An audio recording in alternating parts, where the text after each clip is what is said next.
हमारे गांव में एक जुगाड़ू आदमी रहते हैं। नाम है रामू काका।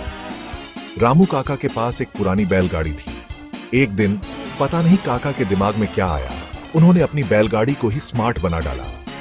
काका ने बैलगाड़ी में कुछ अजीबोगरीब जुगाड़ लगाए, तार, बल्ब और पता नहीं क्या क्या। गांव वाले तो बस देखते रह गए। किसी को समझ नहीं आया कि काका कर क्या रहे हैं। काका ने कुछ दिन कड़ी मेहनत की और आखिरकार उनका आविष्कार तैयार हो गया। ये कोई साधारण बैलगाड़ी नहीं थी, ये थी रामू काका की वॉइस कंट्रोल बैलगाड़ी।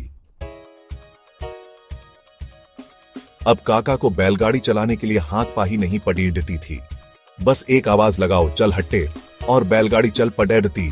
रुक हट्टे कहो तो रुक जाती।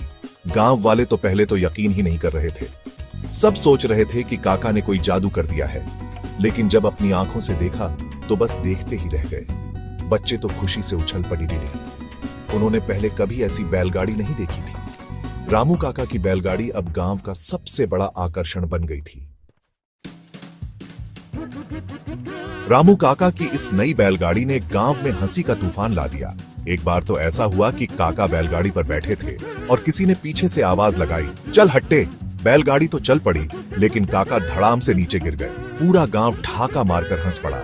काका भी अपनी ही करतूत पर मुस्कुराने लगे। कुछ शरारती बच्चे तो काका की बैलगाड़ी के पीछे पीछे भागते और आवाज लगाते, रुक हट्टे, चल हट्टे। बेचारे बैल भी समझ नहीं पाते थे कि क्या करें। रामू काका और उनकी वॉइस कंट्रोल बैलगाड़ी अब पूरे गांव में मशहूर हो गए थे। लोग दूर दूर से बस इस अनोखी बैलगाड़ी को देखने आते थे। एक बात तो तय थी, रामू काका ने अपनी बैलगाड़ी से न सिर्फ गांव वालों का मनोरंजन किया, बल्कि उन्हें एक ऐसी याद भी दी जो हमेशा याद रखी जाएगी।